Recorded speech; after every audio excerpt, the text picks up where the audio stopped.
What it is, my Sega-loving compadres? Creative Cat Productions here with a bit of explaining to do. Sega fans are down in the dumps. People are in the grips of despair because gaming headlines everywhere are indicating that Sega is quitting the arcade industry that they both helped pioneer and once dominated, especially from the mid-80s through on down to the early 2000s. More recently, however, Sega Amusements just announced the release of a new game based on Jumanji.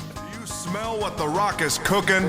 In fact, Sega Amusements has a number of new games all coming out for 2022. What's going on? While it's true Sega sold its amusement centers and that they seem to have stopped production on conventional arcade video games, they are still producing amusement games. Because Sega Amusements isn't actually Sega, and neither are the Sega game centers that are closing down in Japan. Sega Amusements is a company based in the UK that makes Chuck E. Cheese style games for arcades. And it's a separate company, distinct from a wide variety of companies that are all called Sega, under the umbrella of Sega Sammy Holdings in Tokyo, Japan. And as it turns out, there are a lot of Segas, and yet none of them are Sega. You should be really confused right now. I certainly was until I realized that Sega isn't really Sega. In 2022, I published a video on YouTube called Kenji Matsubara Quits Sega. But does Sega really still exist? Sega is dead. It died a long time ago. This title alone has made some fans very angry with me, but we stand by our statement. Sega is dead. But then why does it seem to keep releasing new games? Why does it keep putting its logo all over the place? This demands an explanation. To understand what I mean when I say that Sega is dead, we need to ask ourselves, what makes Sega, Sega? Indeed, what makes any company, business, or brand what it is as opposed to something else? Further, what makes you who you are as opposed to someone else? It's ownership. You are you because you have sovereignty over and accountability for your personal actions as a unique human. Within you is a continuous record of your history and being, along with all of your associated accomplishments and failings, which belong to no one else in the entire universe except you. To a modest extent, you are the master of your own destiny, and you are the author and caretaker of your own unique brand of humanity. And when you do anything, we all give you credit or blame because you are the relevant proximate agent and cause of action. Companies and brands like Sega or Nintendo or Sony or Creative Cat Productions don't come into existence spontaneously, but rather they are the intellectual and material property of individual people who create them. At one point in time, Sega as a brand was created and owned by a small group of American and Japanese industrialists working in the electronic amusement industry. Over time, the company's assets, branding, and intellectual property have changed hands numerous times, and with each exchange, the old Sega ceased to exist, and a new Sega was born. And though the logo, the name, the rights to the Sega brand and products were all intact, mostly, the fact that new personal agents possess sovereignty over and accountability for Sega's activity, the interpretation of its history, and its future all reflect an ontologically new and distinct reality from the past. Same name, different game, baby. In 1979, Sega had become one of many subsidiaries owned by Gulf and Western, but from 1983 to 1984, Sega president Hayao Nakayama and his American colleague David Rosen, who is one of the founders of the Sega brand, managed to muster together a group of investors that successfully bought Sega. Thus, at that point in time, the primary ownership of the company fell to CSK founder Isao Okawa, who contributed the majority of funds, and thus became chairman of the Sega board of directors. Hayao Nakayama continued on as Sega president in Japan, and David Rosen was the president of Sega of America. Sega, under the controlling ownership and influence of Isao Okawa and the leadership of Hayao Nakayama, is the Sega that people really know and love. It's the Sega that dominated the arcades in the 1980s, with cutting-edge super-scaling games that could be ridden like a theme park attraction. This is the Sega that entered the console market to take on Nintendo's virtual monopoly, and who, for a time, actually managed to win. This is the Sega of the Master System, the Mega Drive, the Sega Saturn, and the Dreamcast. This is the Sega that virtually pioneered 3D polygonal gameplay with Virtual Racing and Virtual Fighter. It's the Sega of Sonic the Hedgehog, Shinobi, Outrun, Phantasy Star, Golden Axe, Alex Kidd, Streets of Rage, Panzer Dragoon, House of the Dead, Skies of Arcadia, Jet Set Radio, Toe Jam and Earl, Shenmue, Space Harrier, Crazy Taxi. The list goes on and on. But while this Sega did really well in the arcades, made great games, and had a bona fide international super hit with Sonic the Hedgehog and the Mega Drive, they still struggled to compete in the home console market, and they made many costly, systematic mistakes that not only led to their demise as a console manufacturer by 2001, but also left the company hundreds of millions of dollars in debt. This implosion at Sega left the company vulnerable, and so in 2003, Hajime Satomi, a pachinko parlor magnate and head of the Sammy Corporation, initiated a hostile takeover of Sega, which was eventually completed in 2004. It was at this point that the former Sega died, and a new Sega, as a subsidiary brand of a much larger corporation renamed Sega Sammy, was born. With Hajime Satomi and his Sega Sammy Holdings Corporation, the Sega name and brand initially appeared identical to the past, just as the Sega brand under the controlling ownership of Isao Okawa must have appeared the same as the Sega of the 1970s, under ownership by Gulf and Western. But within a few years, the reality of their distinct natures would become manifestly clear. The Sega name was used for an entirely new purpose, and the Sega name had an entirely new master who was responsible for its destiny. The company under Isao Okawa didn't gradually change or evolve. It was launched like a rocket, forever dissociating from Sega's distant past as a jukebox maker, to become one of gaming's greatest console manufacturers and developers.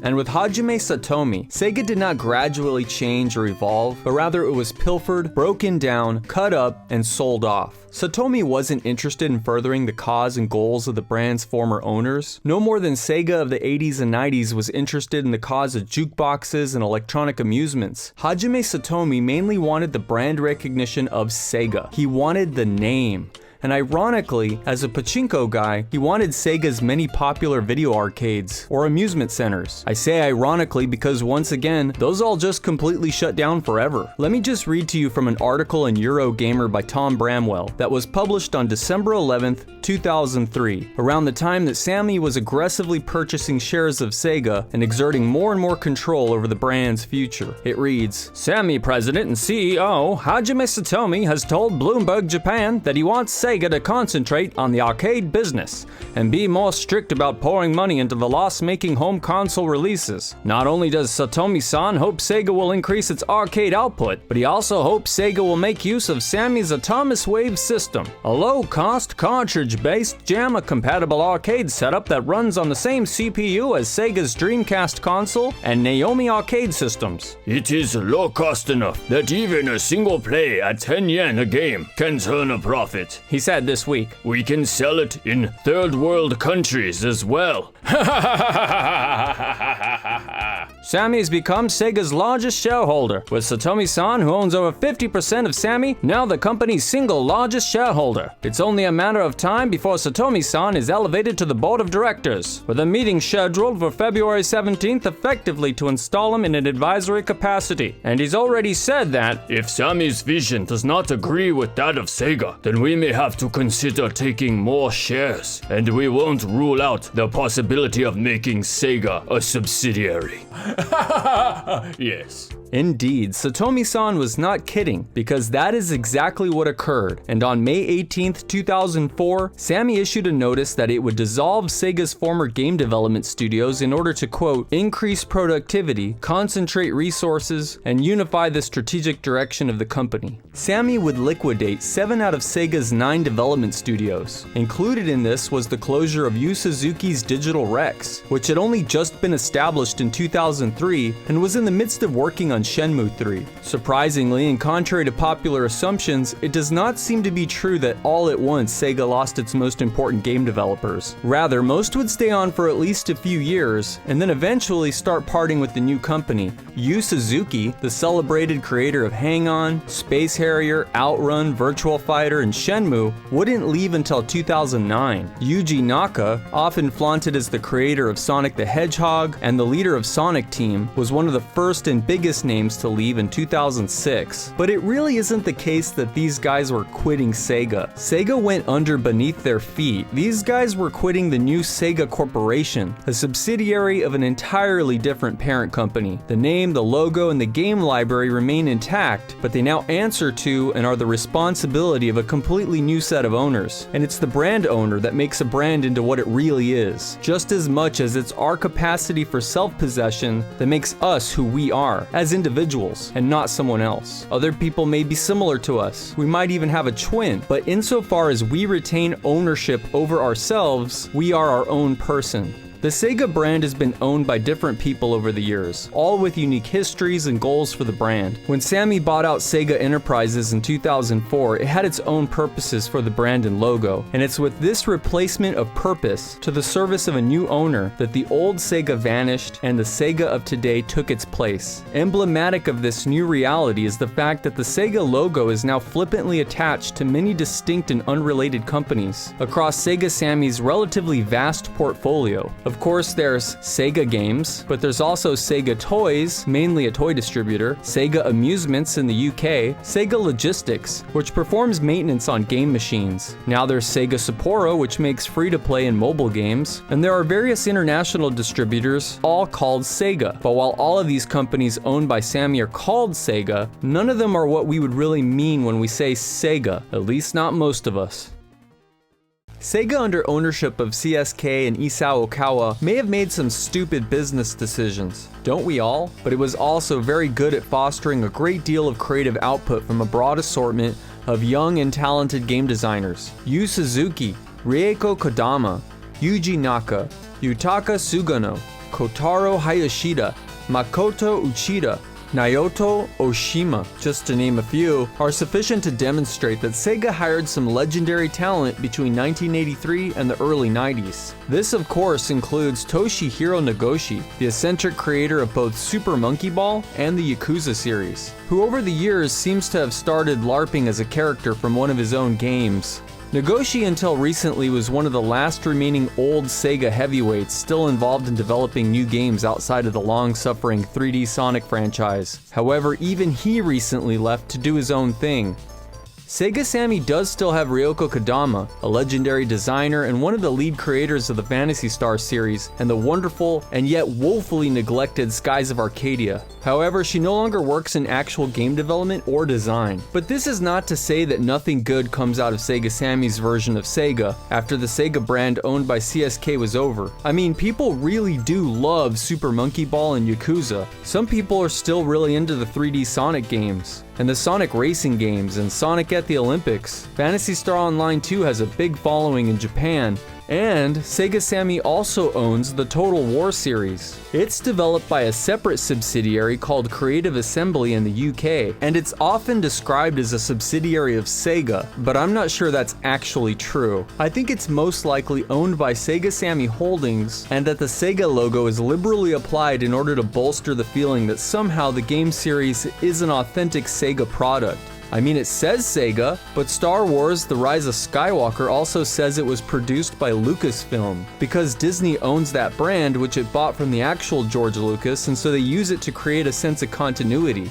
But we all know that this version of Star Wars is actually something completely new. Do you see what I mean? Sega Sammy does the same trick with Atlus, which is plainly listed on their website as a company they own alongside and separate from Sega. The Sega that makes games anyway. Remember, there are actually a bunch of Segas. They have completely unique leadership and employees. Sega Sammy again strategically applies the Sega logo to everything because they think it bolsters the brand recognition of products and evokes positive sentiment from longtime fans. Inversely, Atlus's Persona 5 game is very popular, and maybe they think it makes Sega look cooler. I mean, Sammy did this with their company's actual name. After they bought out Sega, they added Sega to the name, as if the two companies agreed to a merger. It wasn't a merger though, and it was the name that Hajime Satomi was after, and it's the name that he uses, and it's only a name that survives at this point. But it's also a name with a very questionable future. Adding the label Sega to a bunch of games has not helped Sammy foster very many hits in recent years.